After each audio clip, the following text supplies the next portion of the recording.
Would it do well today? Who knows? I don't know, you know, but I would say based on what I've seen, there are no rules. Every now and then some picture comes along that breaks the rule, but the studios are interested now in something that opens big on Friday. And those definitely are movies aimed at kids, for the most part. Movies with crashes, fires, a lot of CGI, ridiculous movies. And now and then one of them is okay. I haven't seen The Hunger Games, but they're doing making a lot of money. Bloom in Love, it would be an art, it would be like a foreign film, probably. I don't know. I can't tell you. Maybe I got to make all those movies in the 70s and 80s because it was a different time. So I was totally free for the most part. I never had a lot of notes and stuff like that. They just left me alone. And I made these movies. I made Harry and Tonto would never get made. You know, a movie about an old man and a cat. Somebody once said to me, "I don't want to see a movie about an old man and a cat." I said, "Well, he's going cross country with a cat." He says, "No, it's not interesting." I said, "Well, what if the cat is filled with cocaine?" And he says, "Then I would do it." It's a true story. You know, it's different. I don't know, but you can't worry about that. You know, when you make a movie, the Europeans that I knew, and I know a lot of them, some of them are gone now, were making movies that came from their heart. And I would say that I was doing the same thing. And that's different than making a movie that's not from your heart, but that's for your pocketbook. It's a different sensibility. It can be very amusing. It can be well done. And there are some terrific directors out there. I mean, guys like Ridley Scott and those guys are very gifted. They know more about shooting than I wouldn't know how to make some of these movies. George, you've been in many different, you know, you've been in some great movies. Virginia Woolf. That's all right. We're here for you, Paul. No, we're here for you. No. Well, I wanted to ask George, I'm sort of glass lightly. where does this come in the context of your work, 73? You remember what you did before, what you did after this? No. I'm sorry I asked. But the films then that I worked on, certainly Bloom in Love, was a complete work where the director gave himself to it.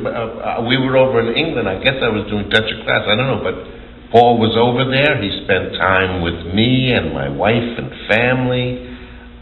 He then told me then I saw Marsha Mason in London. He built kind of a family, and he took it very seriously. So when the director there was nothing offhand. It was a serious work that we were embarking on, and you don't get that now. There are other values involved. But this was all about the film, which is why he's so in love with Italian foreign directors. Right. Well, because they give themselves completely. So that's infectious. So everybody is on the same page all the time because you want to be. yeah, and I found for the most part the crews in Europe, the 4 or 5 times I worked there, are a little tastier. Mm-hmm. They are more involved in beauty. They're surrounded by it, you know. Not the editors, though. Well, Don did a great job. American editor. Don Camper was not just the editor. He did the second unit, and there's a lot of it. In Tempest, there's a lot. This one, there wasn't much second unit, but he did Tempest, one of my favorite movies.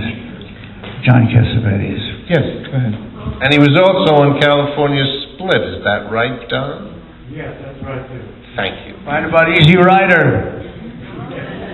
Now, look, the thing I'm most proud of in my whole career is not these movies. These are the Monkeys. I wrote the first Monkeys. That's what I care about. I get fan mail still about the Monkeys. I have a picture. Davy Jones, go ahead. I want to thank you for 2 of the greatest film romances, this one and Tempest. They're fantastic. In your films, there's 2 always be woven into it. One is the culture and politics, but in a very gentle and organic way, and the other is the music. And how, when you're making the film, is all that, is the music there before, or does it come after? Well, and the politics, is it as organic as it feels, or was it something you really in this movie, the politics was very personal. My wife and I were involved, and still are, with the farm workers. For all these years, I knew Cesar Chavez. It's another story. Those are the real farm workers, by the way, who sang Tricolore, is that what it's called? Yeah. And so I did meet Betsy. I met Betsy in Greenwich Village in 1952 or 3. I picked her up in Washington Square Park. That's another story. Anyway, yeah, the music, I knew I was going to use Wagner's I knew that. And the whole deal was, whose recording would we use? And we ended up with Toscanini's, which was a treasure. Otis Redding, I knew we were going to use that. That was killer. And that's fabulous. And that scene with you and her dancing. And the camera work, the cameraman was Bruce Surtees, whose father was Robert Surtees. Worked with him. You did. Yeah, Bob, father yeah. and son. Right. With, which one? The father. No, the father was on The Lost Command, which was in Spain, with the Marcos. Okay. Well, Bruce was... I was talking to him. Bruce was afraid of his father. Yes, with good reason. The father would come visit once, a couple of times, and But Bruce was very gifted. He lit the plaza, the square, piazza, whatever, at night. He was a little drunk, and he was lying down, I mean it, on the floor with his light meter. I don't know, and he missed a day of the movie. I had to get another guy one day, not in Hollywood. In Hollywood? Yeah, he was loaded or something. He just died. Really? Yeah, I liked him a lot. Oh, boy. You know how I met him? How'd you meet him? I saw a movie he made, directed by Clint Eastwood. He made a lot of movies with Clint. Right. This one was called, I think, High Plains Drifter. So I contacted Clint Eastwood. I didn't know him. And said, could I go out there and meet the cameraman? And he said, sure. So it was a very weird flight and way somewhere. And that's how I met him, and I met Clint. And Clint was great. Clint's a nice guy. Tough. You know, the father, Bob Surtees, Yeah. I think was on a shoot with John Ford, because he did all great films. He did and off the shoot, I think he married a full-blooded Indian. And so Bob Surtees. Yeah, Bob did. So that would be the And mother. he did A Star Is Born that I acted in with Barbara Streisand. Oh, that's right. You were the manager. I was the manager of Chris Christopherson. Yeah. Yeah. I see. Had that been done by the time we did ours? No. No. That was after. Way after. Way I after. had a very good part. I'd like to ask, when you were writing the script, did you know all along that the couple would get back together again? Or... That's a good question. Did I know whether the couple would get back together again? I wanted them to. Let me tell you the story really quick, because I want to be brief. I was trying to get Harry and Tonto made, and I couldn't get the money. Everybody in town was saying, I don't want to see a movie about an old man and a cat. And I got kind of depressed. And I agreed to do a movie called The Flasher, about a cop who was flashing with Burt Reynolds. And then I agreed to do it at Universal. I had a bad dream that night. I called my agent, Freddie Fields, legendary Freddie Fields, great agent. I said, Freddie, I can't do it. He said, you call them and tell them you can't do it. I'm not going to do it. So I got out of it, and I was really didn't know what to do. And I got an office at ICM. It was called ICM then. Now it's CMA, yeah. No, it's called ICM now. Now it's ICM. It used to be CMA. And I got an office there, and I sat down, and I remembered when I was in Venice, sitting there with that guy speaking Italian and me speaking, that kind of thing that happened in the movie. And there's a lot of little things like that which make it quite a treasure. And I wrote the script in 6 weeks, not knowing what I was doing. I was just going every day and end somewhere and then go the next day. And then I did a very quick polish. I gave the script to Jeff Berg, who loved it, my agent then, and he gave it to John Calley, and a great executive. And Calley read it and said, we want to do it in one day. And so that's how that got done. I didn't know how they get together at the end, but I started to know it about 2/3 of the way through, that it would be, it would end the way it ended. 2/3 of the way through filming or writing? Huh? 2/3 of the way through filming? Or No, writing? no. Writing. Writing. No, I knew what I was doing beforehand. There's a lot of stuff in that movie that looks improvised, that's not improvised, but there are things that are improvised. Chest of the Goat it's all three of you. It's amazing. And Chris, he was good. You know, I couldn't hear it the first night. The first night we shot at the Help, that restaurant, Help. Do you remember? I don't know about Help. Help was like organic foods with that guy. That guy who played the waiter, he walked from Sacramento to Los Angeles living only on his urine. You could see it in his eyes. And you know, tonight, when he started giving you the menu, asparagus and so, you caught it. What do we got here? What do you want? You caught his eyes. Oh yes. And it was, and he was. I knew him very well. I cannot tell you how much he tried to get me to drink my own urine. I said, I'll drink yours, but not mine. Here's an interesting little Philip.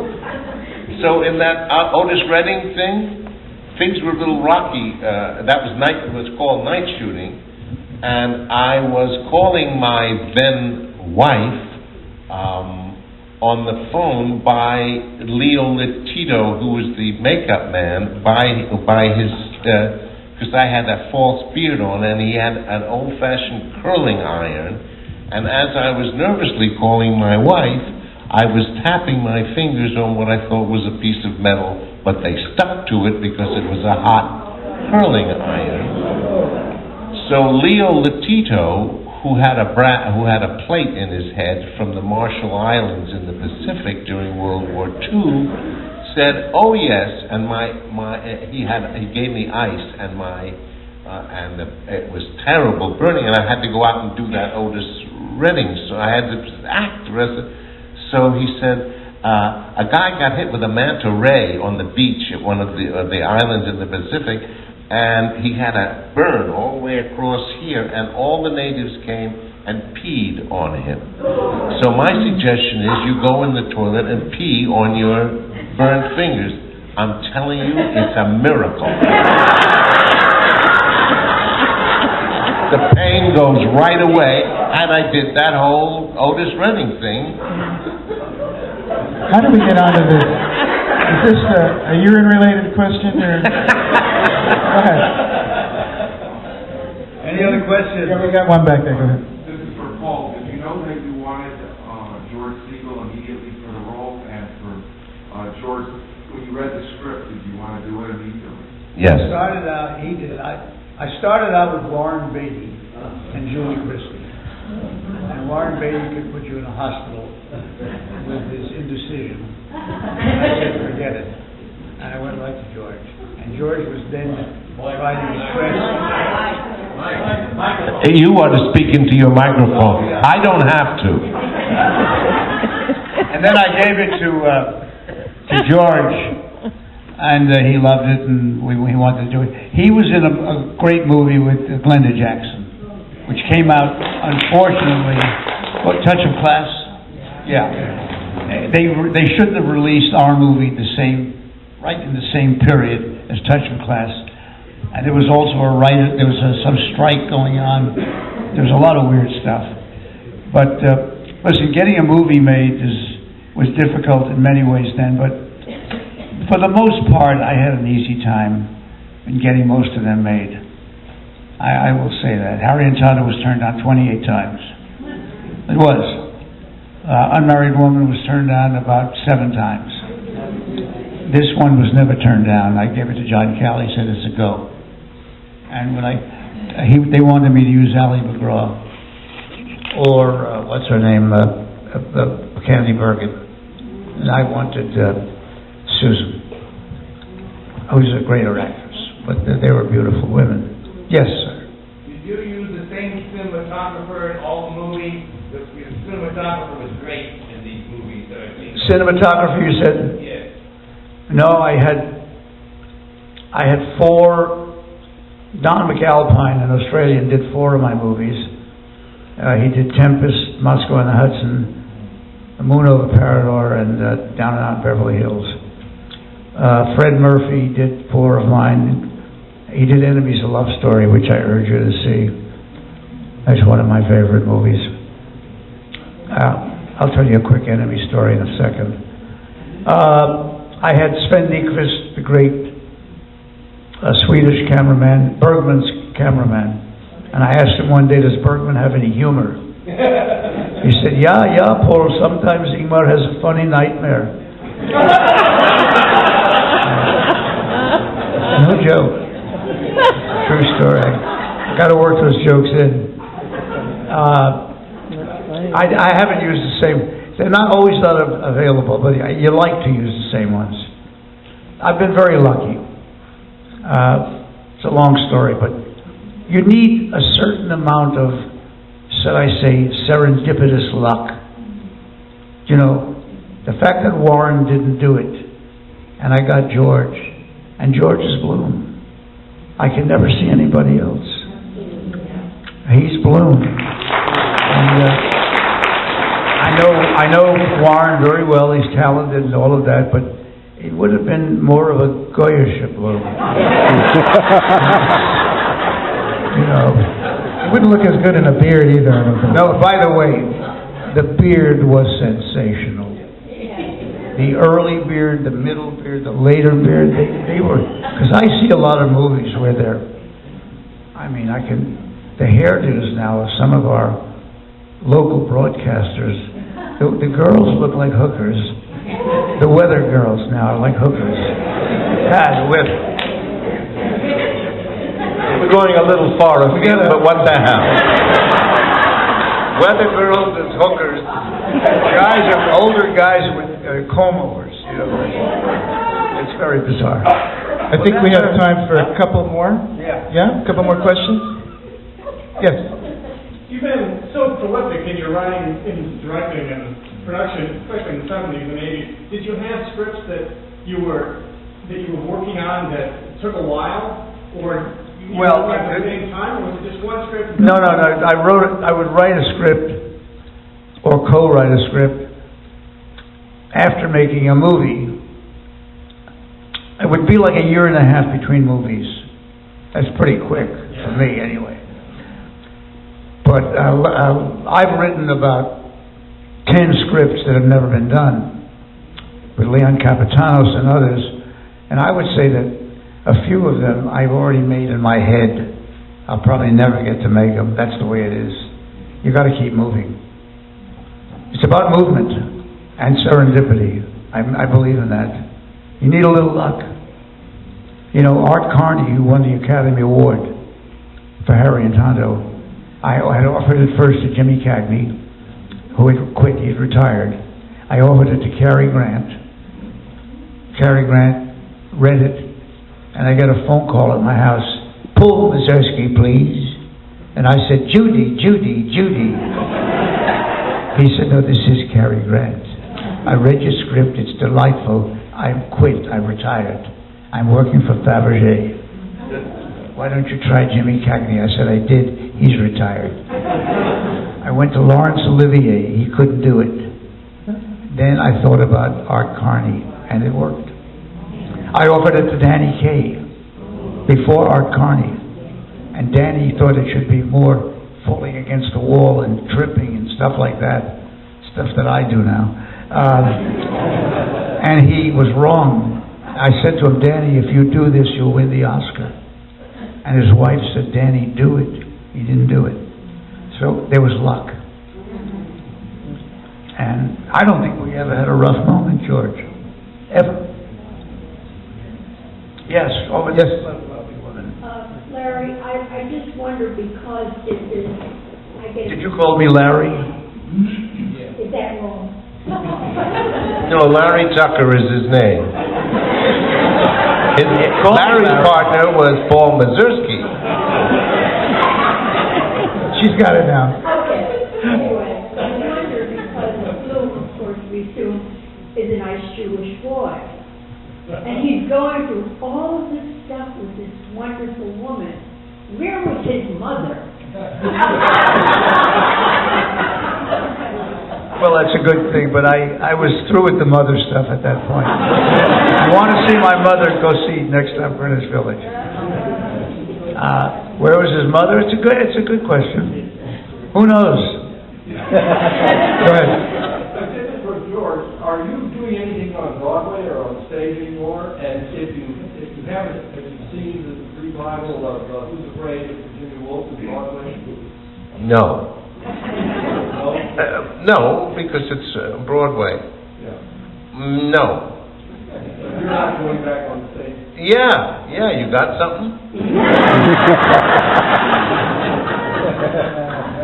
Great in that. You were fantastic. Thank you, darling. We got one more here. Go ahead. Oh, by the way, this book that I'm going to be signing, I didn't write it. The book was, the idea came to a fellow named Sammy Wasson. And Sammy wrote 2 years ago the book about Breakfast at Tiffany's, which was a big hit. He's very gifted. And then he came to me and said he wants to do a book about me. And we spent a year where he'd interview me for 1 year. And so it's interviews between the two of us. And he interviews a lot of the people I work with. That's the book. It's Sammy Wasson, yeah. One more, go ahead. What was your inspiration for the story Enemies, a Love Story? Say that again. What was your inspiration for Enemies, a Love Story? Well, it's one of the great novels. Isaac Singer, I'll tell you that story. That'll be my last story. Isaac Singer, I consider one of the great writers of our time. You know, he's passed away now. And I read Enemies, a Love Story probably in 1970. I think it came out about then. And I tried to get the rights to it. I couldn't. Somebody else had it. And I pursued it on and off for many years. And then around 1988 or so, I got the rights. And Roger Simon and I wrote a script from the book. When it's very faithful for the most part, but we took out stuff and we added very little of our own. It's Singer's in many ways. It's a great story, and I had a fantastic cast. I had Lena Olin, who was gorgeous and very great actress. Angelica Houston, and Margaret Sophie Stein, Alan King, and Ron Silver played Herman. Anyway, I went to see Isaac Singer just before I made the movie. He was at that time 82 years old, about my age, and he wasn't feeling good. He lived in New York, but he was in the winter he'd go to Miami. He had an apartment in Miami, and his wife's name was Alma, and he was a little funny-looking little guy, but he had a lot of women in his life. Anyway, I call Alma. They often do. And he had like reddish hair, a little bit left. I called Alma, the wife, and I said, I'm coming to Miami. How can I meet you? She said, you'll meet me. You'll come to the condominium, and I'll meet you in the lobby, and that's how you'll meet me. What do you think? You can meet me on the airplane? He was a wise guy right away. So I go to Miami myself. I get to Collins Avenue, and it's a big building. It's a hot day. And she meets me in the lobby, and she says, yeah, you're so handsome. I didn't think you were such a good-looking man. Look at you. I said, well, thank you. I'd like to meet Isaac now, Mr. Singer. She says, you'll meet him. She says, where do you want to meet him? I said, well, where is he now? She says, he's out by the swimming pool. I said, is he swimming? She said, no, he's sleeping. I said, well, how am I going to meet him? She says, I'll wake him up.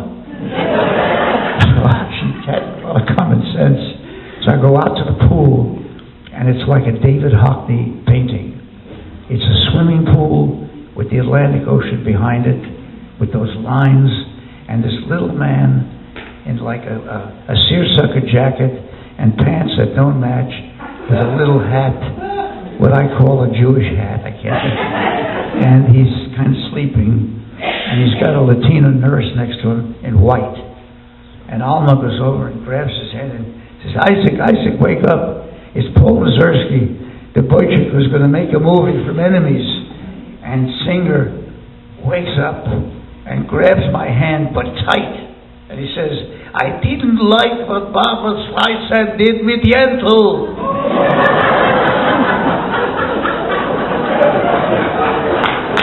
That's it, folks. Thank you very much for coming.